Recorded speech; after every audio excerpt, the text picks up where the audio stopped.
Imagine spending like 5 years of your life just memorizing the most complex, like elite English vocabulary in the world. Oh, yeah, that sounds exhausting. Right. But then you realize that using it is the exact reason no one wants to talk to you. Oh, wow. Like you treat your brain like this giant linguistic warehouse, right? Yeah. And you're packing it to the ceiling with these multi-syllabic dictionary-level terms. Yeah. Because you assume that the person with the biggest words wins the conversation. Like it's a competition. Exactly.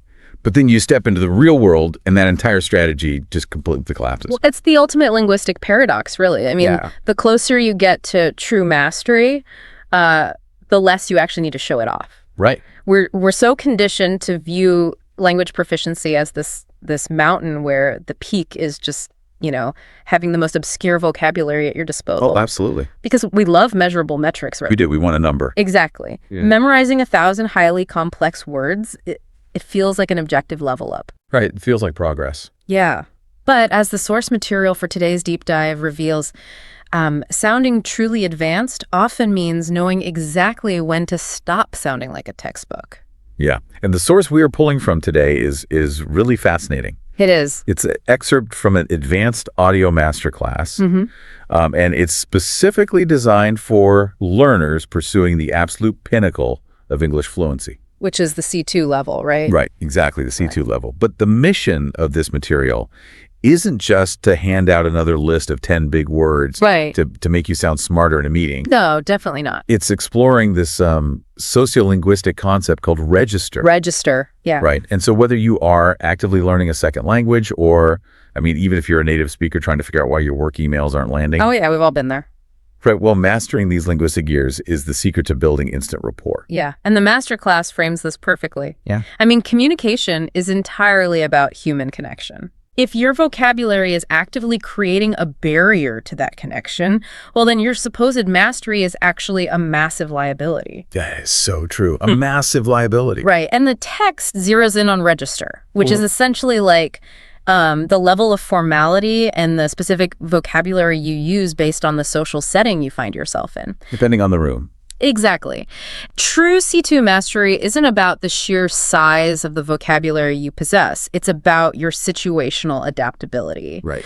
The source refers to this as becoming a linguistic chameleon. I love that phrase. Linguistic chameleon. It's great. I was thinking about this chameleon concept, and the best way to visualize it is to look at a register, like a physical wardrobe. Okay, yeah. Like, let's say you spend a decade collecting these bespoke tuxedos and gorgeous, intricate ball gowns. Oh, wow, okay. Right, and you own 10,000 of them. That's a big closet. It's a huge closet. In this scenario, those garments are your complex, highly academic vocabulary words. Right. And they're undeniably beautiful. The craftsmanship is flawless, and acquiring them is a massive achievement. Absolutely. But if you wear a bespoke tuxedo to a casual pub on a Tuesday night to grab a pint with your friends, you aren't going to look sophisticated. No, you're going to look ridiculous. You're going to look entirely out of touch. Yeah. People will just subconsciously pull away from you because you've misread the social environment so severely. Right. Well, and the tuxedo itself isn't flawed. No, the tuxedo is perfect. It's just simply the wrong register for a pub. Exactly.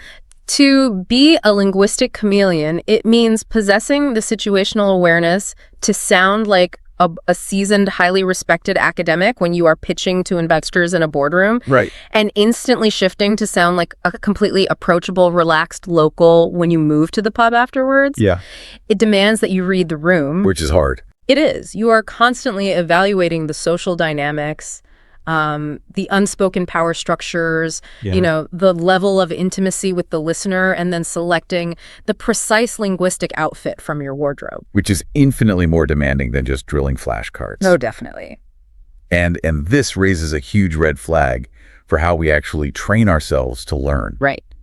Like, if true mastery requires this seamless flexibility, like swapping the tuxedo for a pair of jeans depending on the room. Yeah. What happens when someone only practices their communication skills using the most difficult, dense material they can find? Well, they fall straight into what the source affectionately labels the academic trap. The academic trap. Yeah. And this is a plateau that catches incredibly smart, dedicated people. Well, for sure. It usually happens when a learner hits an advanced C1 level.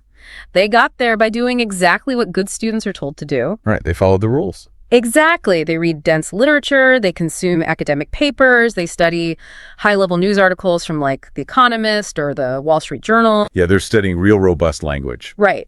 But they are consuming language that is highly structured and intended strictly for print, not for the messy reality of a casual human conversation.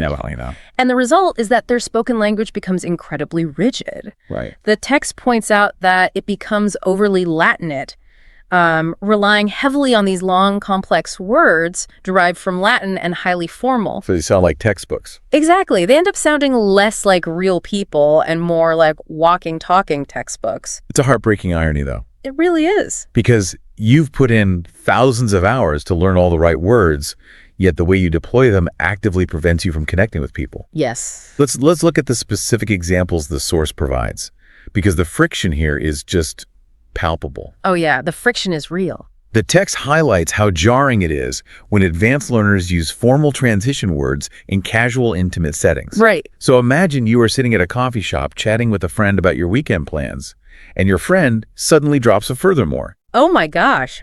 Furthermore. Right. Or you're just having a cappuccino and they say, I really enjoyed the movie. Nevertheless, I felt the pacing was flawed. Oh, it instantly changes the entire temperature of the interaction. It's so weird. It is. But wait, but those words are grammatically perfect. Sure, yeah. If I use nevertheless in that sentence, I am technically objectively correct. You are. So why am I being penalized socially for being grammatically flawless? Right. Like, why is it a trap to use a word exactly as the dictionary defines it? Well, because grammatical perfection does not equal social appropriateness. Okay. And the source provides this really profound sociolinguistic explanation for this. I love this part. Yeah, it's not about the grammar at all, really. It's about subconscious power dynamics. Right. When you use a highly formal academic word like furthermore in a low-register intimate setting, you are subconsciously signaling hierarchy. Oh, wow. Yeah, you are creating what the text calls an immediate sense of distance and social friction. Because you're reminding them of a lecture hall instead of a coffee shop. Exactly, but it's even deeper than that. Oh, really? Yeah, the listener's brain registers a mismatch between the intimate setting and the formal language. Okay.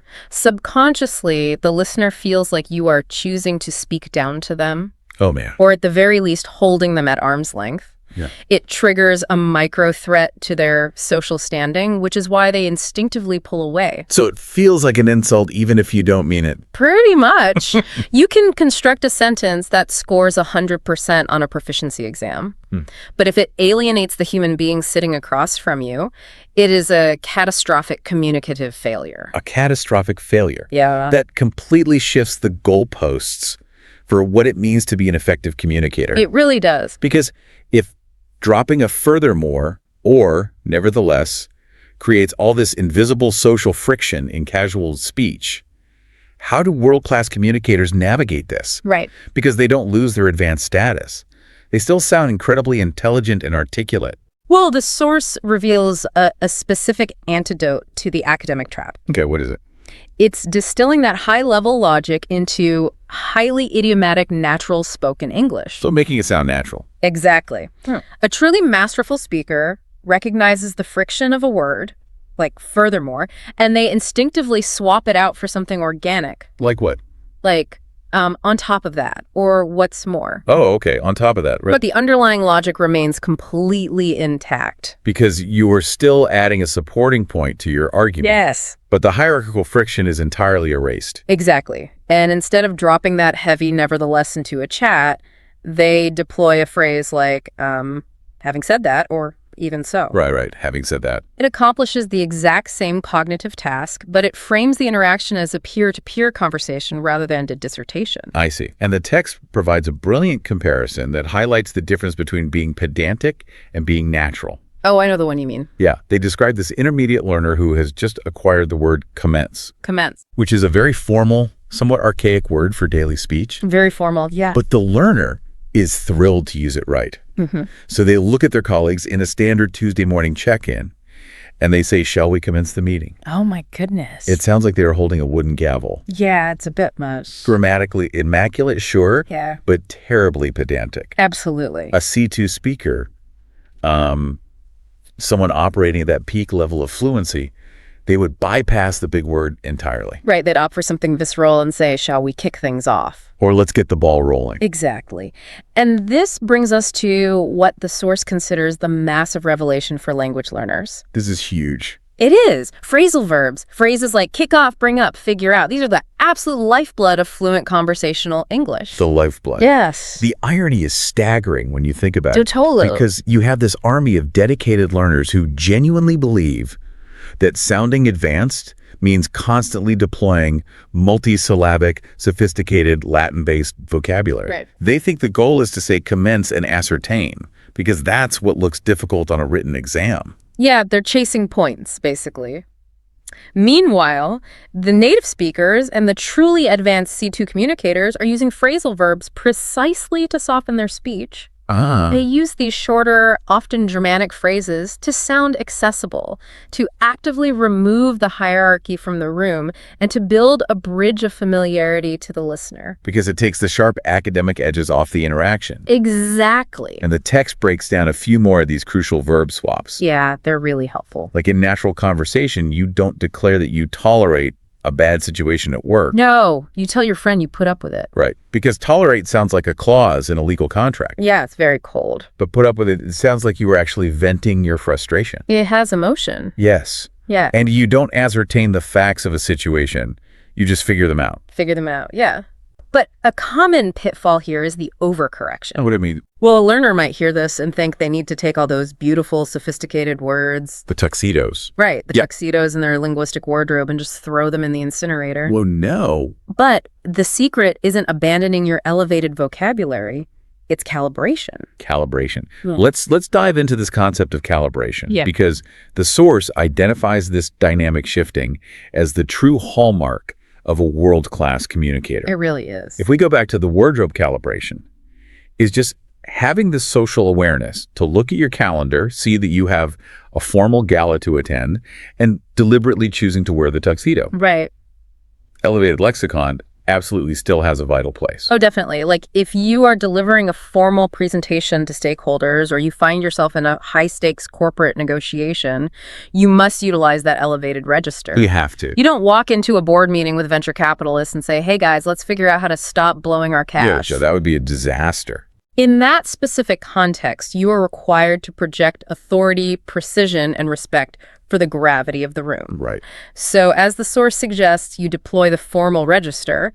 You say, this strategy will mitigate our overhead costs. Mitigate our overhead costs. Exactly. It ticks the professional box perfectly. It proves you understand the jargon and that you belong in the room. Yeah. But here is where the text introduces a technique that is an absolute stroke of genius. The juxtaposition technique. Yes, the juxtaposition technique. Because a masterful speaker doesn't just drop that formal sentence and walk away. No, they don't. The text notes that they will immediately code switch. They follow up that highly formal academic sentence by summarizing it casually in the very next breath. And the execution looks like this. You say, this strategy will mitigate our overhead costs. In other words, it's going to stop us from bleeding money.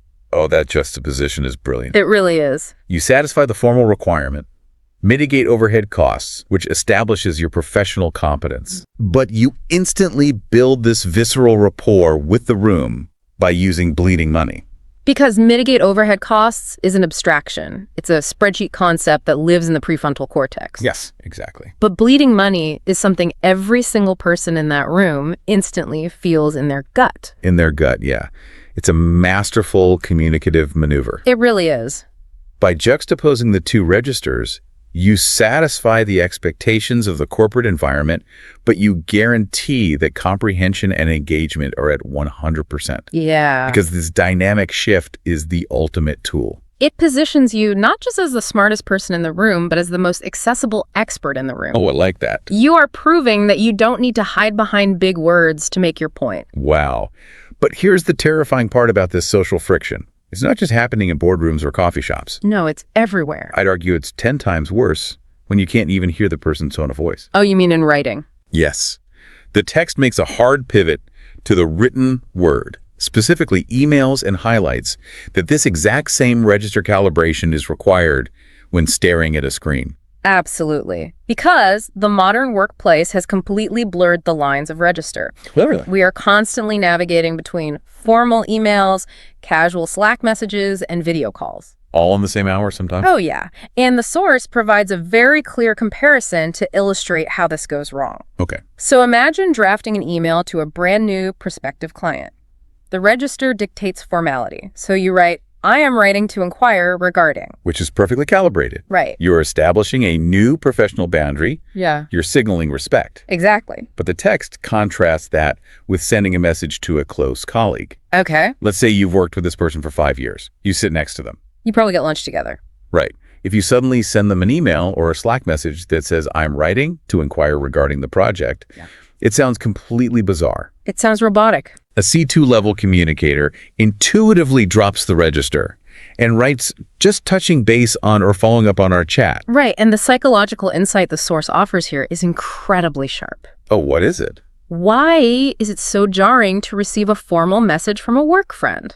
Because being overly formal with someone you have an established intimacy with implies a sudden, chilling lack of warmth. A chilling lack of warmth. Yeah. I've had this happen, actually. Oh, really? Yeah, you get an email from a colleague you joke around with every day, and suddenly the language is incredibly stiff and academic. Yeah. And your brain doesn't think, wow, their command of English syntax is impressive. No, you panic. Exactly. Yeah. Your immediate visceral reaction is, are they furious with me? Yeah. Am I being CC'd to HR? Like, what did I do? Right, because the anxiety spikes because the linguistic register no longer matches the established relationship. Wow. You are essentially rebuilding a wall that was previously torn down. Wow. You are signaling a step back in intimacy. That is so true. And this allows the source to unpack perhaps the most profound concept in the entire masterclass. Okay, lay it on me. The idea of formality as a shield. The formality shield. Yes. This concept explains so much of corporate behavior, honestly. Doesn't it? We constantly hide behind massive complex words, especially when operating in a second language. But native speakers do this constantly as well. Oh, all the time. And why? Because the academic register feels remarkably safe. It's safe. Okay. If I use textbook hyper-professional language, I cannot be accused of being inappropriate. That makes total sense. I am insulated from criticism by the sheer density of my vocabulary. It acts as emotional armor. Emotional armor. I love that. Yeah. But the source argues that advanced fluency, like that true C2 mastery, demands vulnerability. Vulnerability, yeah. It requires the profound courage to drop the academic shield and speak plainly when the context demands human connection. Absolutely. Because if you cannot drop the shield with a close colleague because you are terrified of sounding simple, then you haven't mastered the language. The language is actively mastering you. The language is mastering you. That's a great way to put it. Right. Understanding the psychology of this shield and the necessity of having a dynamic linguistic wardrobe is intellectually satisfying. Yeah, it's a good theory. But the source material doesn't just leave the listener with theory. Oh, nice. It provides a highly actionable, specific exercise to train this exact agility specifically designed to pull learners out of the academic trap. Actionable steps. We love that. We do. So the exercise is called English to English translation. Which sounds like a typo at first glance. Right. Translating a language into the exact same language. Yeah. But the mechanics are incredibly effective. How does it work? You take a highly formal, overly Latinate sentence, you know, a sentence wearing a heavy linguistic tuxedo, Right. and you actively force yourself to translate it into how you would naturally say it to a close friend sitting across from you at a pub. Okay, so you are intentionally practicing the drop-in register. Exactly. You strip away the academic armor and replace it with the phrasal verbs and conversational markers that build connection. Oh. And the text walks through a guided example of this process. Let's hear it. Okay, let's start with the formal sentence. Imagine someone delivering this statement. I was delayed due to unforeseen traffic congestion, and consequently, I missed the initial presentation. It is grammatically flawless. It is. And yet entirely robotic. So robotic. No human being speaks like that in a natural environment unless they are reading a prepared statement to the press. Exactly. So the exercise demands we translate that into natural C2 level casual speech. Right. And the text provides the casual calibration. Traffic was an absolute nightmare, so I ended up missing the start of the pitch. Oh, wow. Yeah. The structural transformation is what matters here. Right. Delayed due to unforeseen traffic congestion is distilled into the highly idiomatic, visceral phrase, traffic was an absolute nightmare. A nightmare. Yeah, and the stiff transition word, consequently, is swapped for a simple natural so. So simple. And the initial presentation is softened to missing the start of the pitch. Wow. The exact same factual information is conveyed. Yes. But the register has been completely calibrated for human connection. The friction is completely gone. It's just instantly gone. Yeah. And the source actually ends with a direct, real-time challenge to the listener to test this cognitive flexibility, Ugh. which we have to do right now. Oh, we do. The text provides a prompt, a deliberately terrible, overly formal sentence, and asks the audience to mentally translate it on the spot. Okay. I am going to read this prompt with the most robotic, overly academic delivery possible. I can't wait. Just to highlight how unnatural it is for a casual complaint. Listeners, your job is to translate this into normal human speech. Let's do it. Here we go. Let me read this. I am exceedingly fatigued today because I failed to achieve adequate sleep last night. Oh my goodness, it physically hurts the ear to hear it spoken aloud. I failed to achieve adequate sleep. It's horrific. It really is. So for everyone listening, how do you translate that English into English? How would you look at your best friend, drop the academic shield, and convey that exact meaning using natural, casual, phrasal verb-heavy language? Well, this simple mental mechanism, it rewires the brain away from the instinct to hoard complex vocabulary, Right. training it instead to search for the most connective vocabulary. Because ultimately, being truly advanced, whether you are mastering a new language or just trying to command a room more effectively in your native tongue, Yeah. isn't about proving how many words you know. No. It's about sounding appropriate for the exact moment you are in. Precisely. It's prioritizing human clarity and connection over grammatical flexing. Grammatical flexing. That's good. It's a complete paradigm shift from asking what is the biggest, most impressive word I can use to asking what is the right word to bridge the gap between me and the person I'm speaking to. Which brings us back to that fascinating concept of the formality shield. Oh yeah, the shield. Yeah. The text makes it undeniably clear that we use high register language to protect ourselves, keeping others at a safe professional distance. We insulate ourselves with syllables. Exactly. So this leaves us with a provocative thought to mull over. Okay. If highly formal language acts as a protective armor that inherently distances us from others, Right. is it possible that our true, authentic personalities only fully emerge in our communication when we finally find the courage to stop trying to sound smart? Wow. Are we constantly hiding who we really are behind the very vocabulary we worked so hard to acquire? Does our true personality only emerge when we stop trying to sound smart? Yep. That is a terrifying and brilliant question to sit with. It is. Well, thank you for joining us on this deep dive, and we'll catch you on the next one.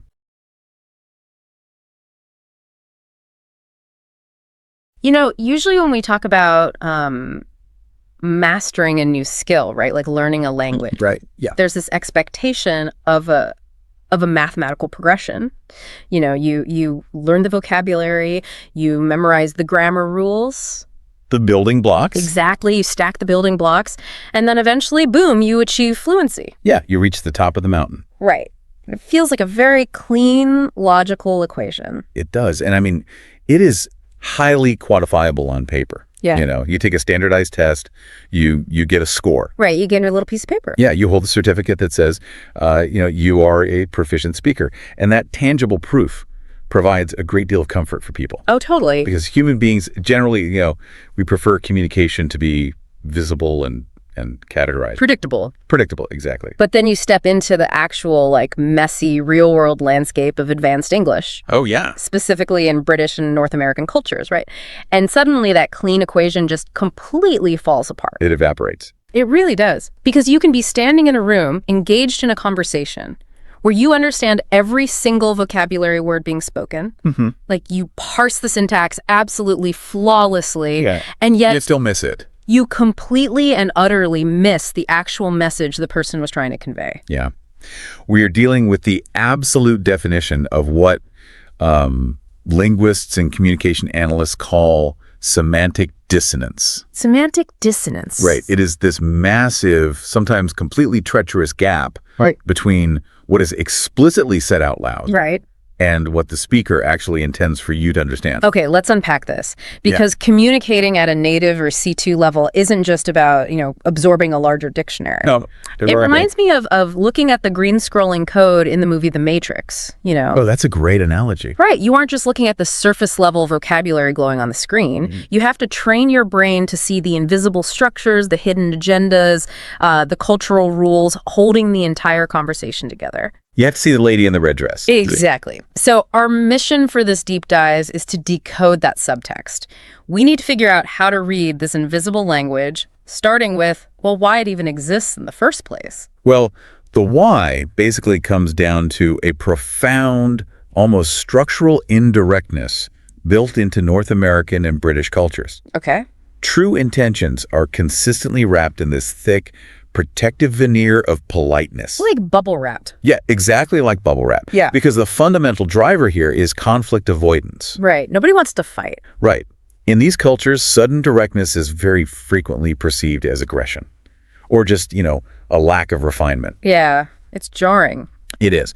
So to maintain social harmony and just keep the machinery of daily life moving smoothly, the culture has developed this highly complex code. Where you can be mean without sounding mean. Essentially. Yeah. The most brutal critiques or the most urgent instructions are heavily masked behind a curtain of extreme civility. It's totally a survival mechanism. Absolutely. And if we look at where this mechanism is tested to its absolute limits, we end up in the high-stakes environment of the corporate world. Oh, the boardroom. The modern boardroom is essentially a battlefield, right? Yeah. Where ruthlessness has to be entirely disguised as politeness. Otherwise, the whole system just collapses. Yeah, if we connect this to the bigger picture, the corporate environment is an ecosystem where saving face. Right, saving face. Both your own reputation and your colleagues' dignity. Yeah. That is critical capital. You can't just lose it in front of everyone. No, because direct confrontation in a meeting can derail careers. It destroys team morale and publicly disrupts the hierarchy. Yeah, and HR gets called and it's a whole thing. Exactly. So the language has to adapt to these pressures. Okay. It morphs into a specialized jargon of evasion. It allows people to compete fiercely without ever technically raising their voices. Or breaking protocol. Right. So let's dissect how this actually sounds in practice, because the mechanics of it are just fascinating to me. They really are. Let's start with a phrase that, on paper, sounds incredibly positive. So imagine you're presenting a brand new project idea to your department. Okay, I'm at the whiteboard. You're at the whiteboard. A senior colleague leans back, they stroke their chin, and they say, "That is a very brave approach." Oh, boy. Now, wait, I have to push back on this for a second.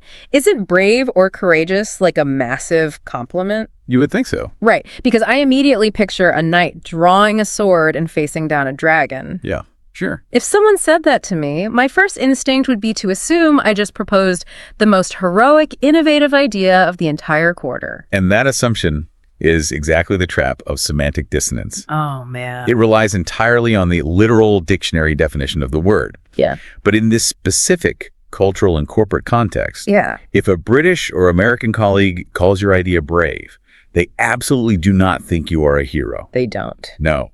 They think your idea is a catastrophic mistake. Oh, wow. Yeah, bordering on professional insanity. So they are essentially watching you walk directly toward the edge of a cliff. Yes. And instead of yelling stop, they are complimenting you on choosing such a scenic route. That is a perfect way to put it.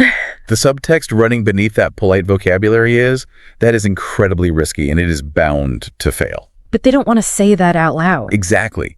By deploying the word brave, they completely avoid the social friction of saying, your idea is terrible and poorly researched. Right.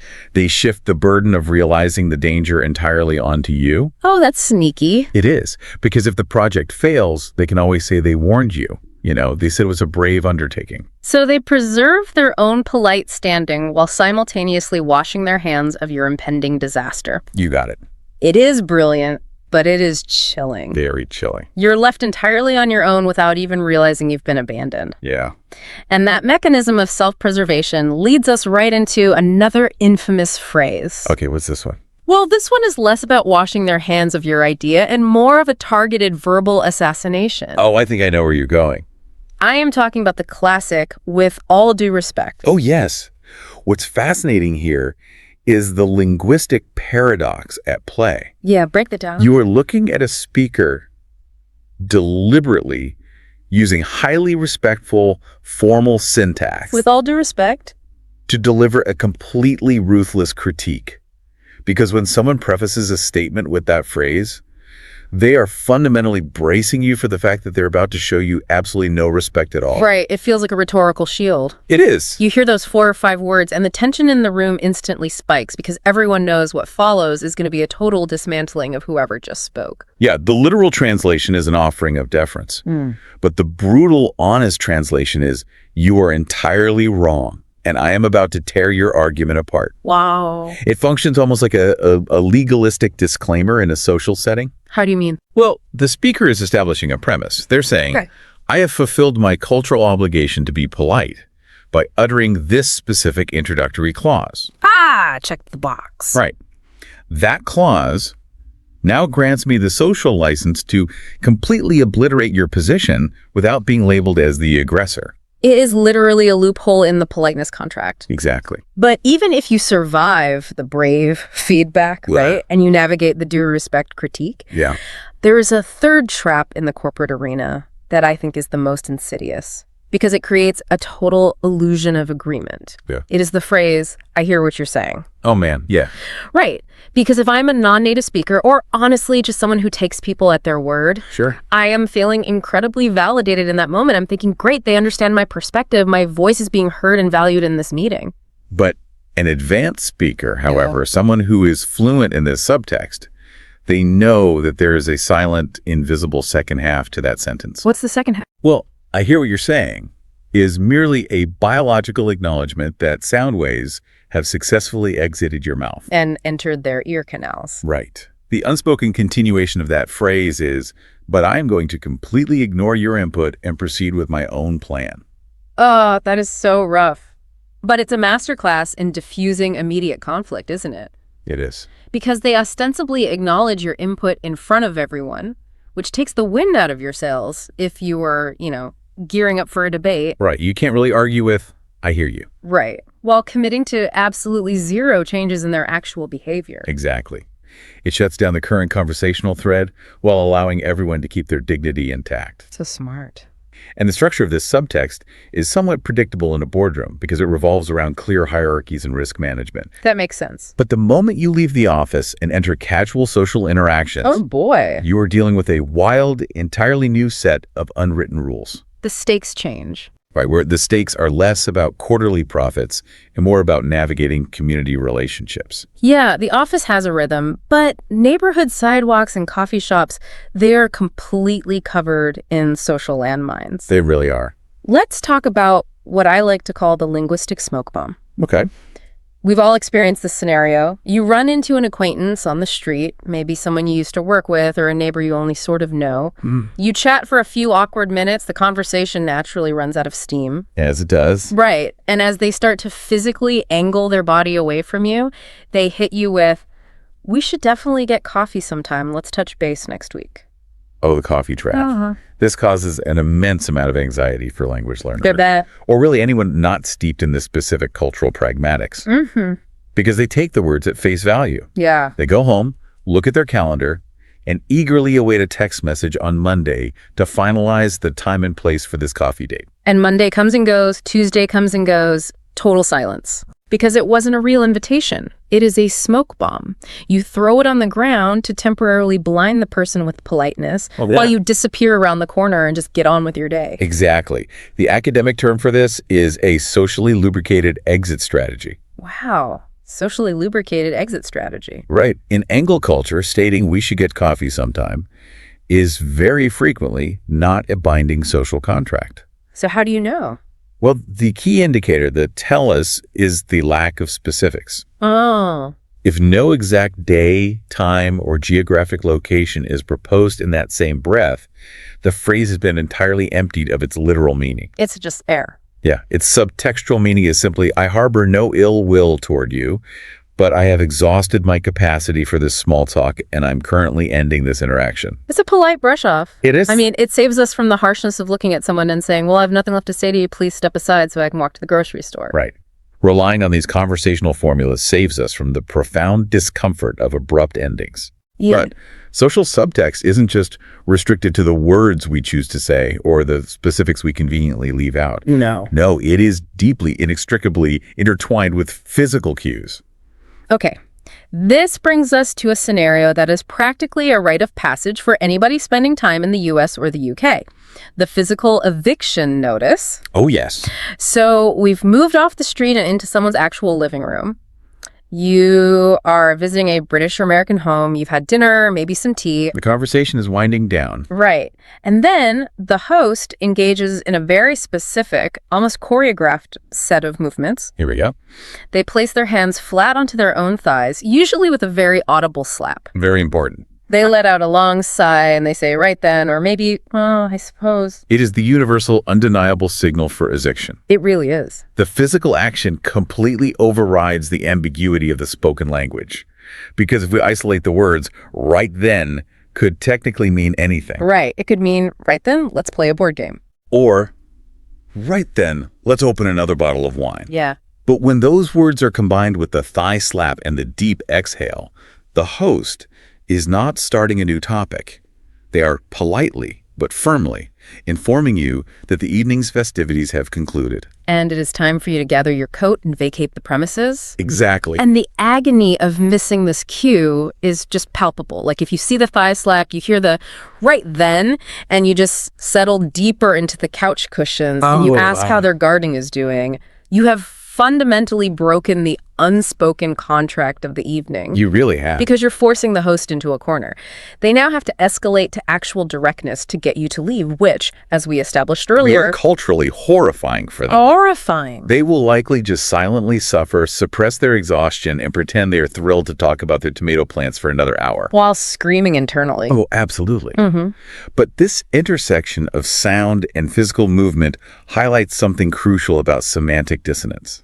If full phrases and full body language can completely invert the literal meaning of our words, we have to examine this phenomenon on a micro level. Okay, zooming in. Yeah, we have to look at how a single isolated word can harbor completely different meanings based entirely on the physical acoustics of how it is produced by the vocal cords. Oh, here's where it gets really interesting. Intonation as subtext. Yes. We are talking about the actual music of the language. And there is one word that illustrates this perfectly, and it is a word we use 100 times a day. Oh, I know the one. The word is fine. A single syllable.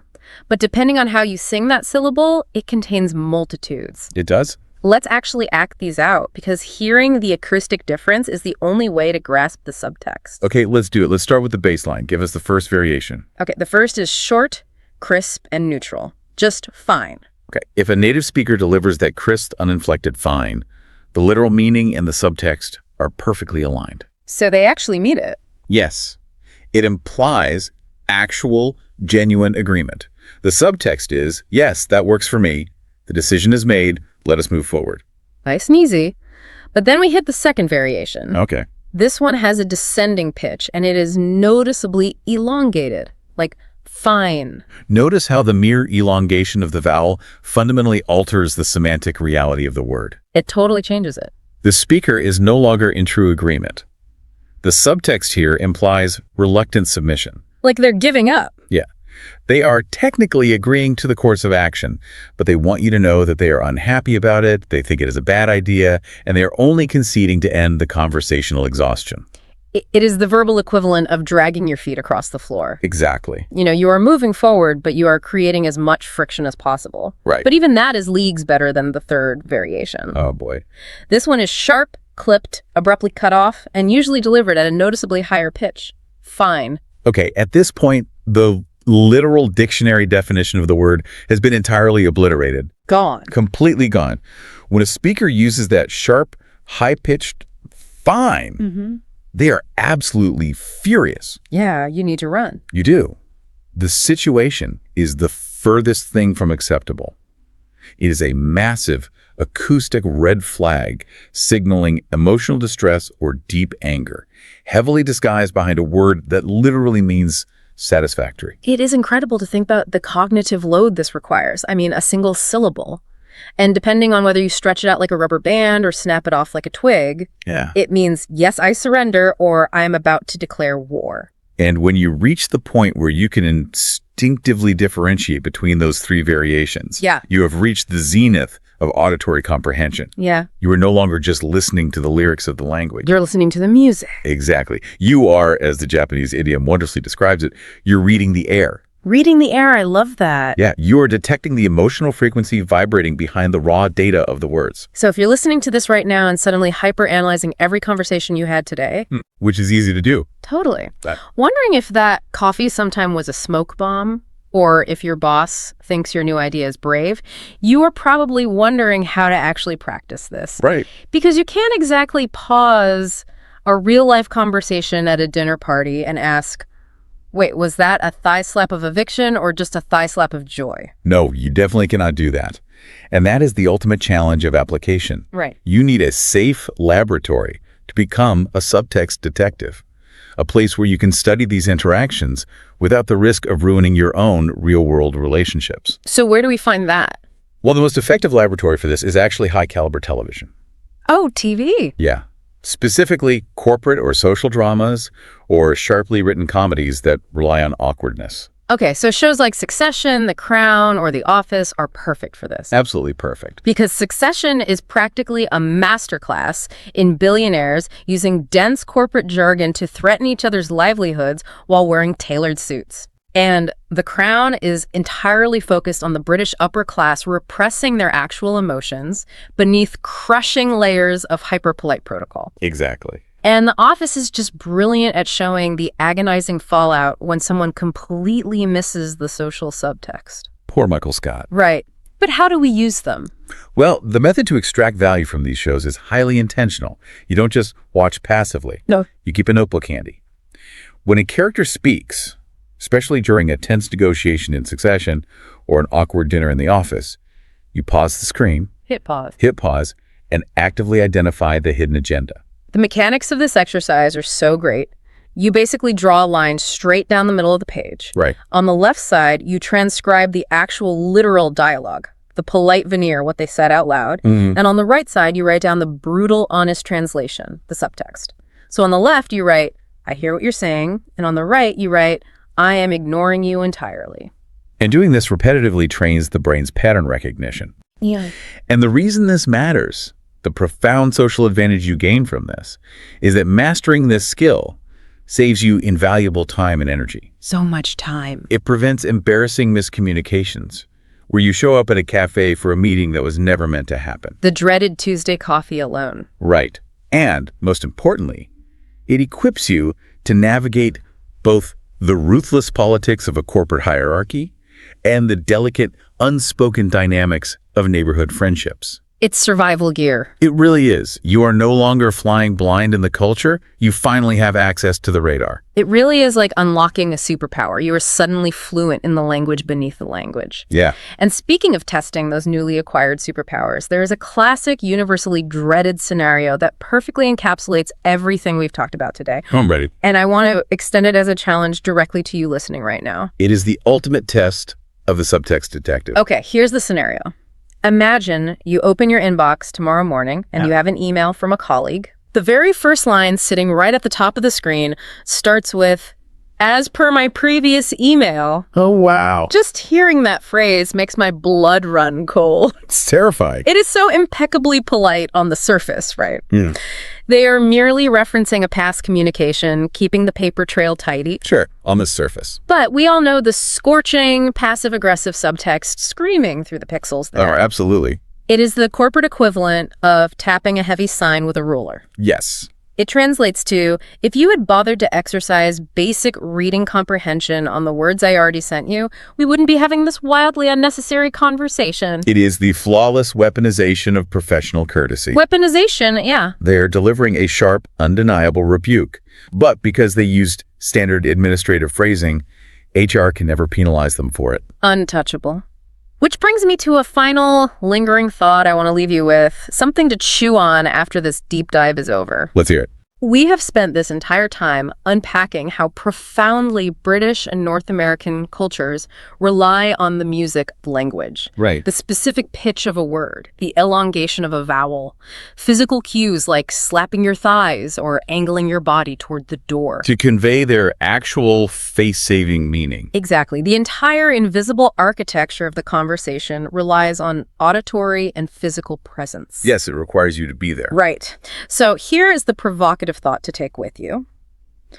What happens to all of that crucial conflict-avoiding subtext when our communication moves entirely away from the spoken word? Oh. What happens when our daily interactions are reduced to flat, text-based tools like Slack or Microsoft Teams, or just rapid-fire instant messaging? That's a great question. When the subtle music of the language is completely erased by a keyboard, how do we possibly know if a typed fine with a period at the end is a crisp agreement, a reluctant submission, or a declaration of total war? You really don't. Right.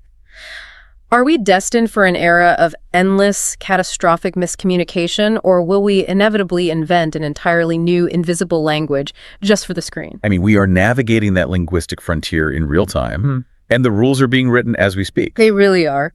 Thank you so much for joining us on this deep dive into the hidden currents of language. Keep listening to the music, keep reading the air, and we will catch you next time.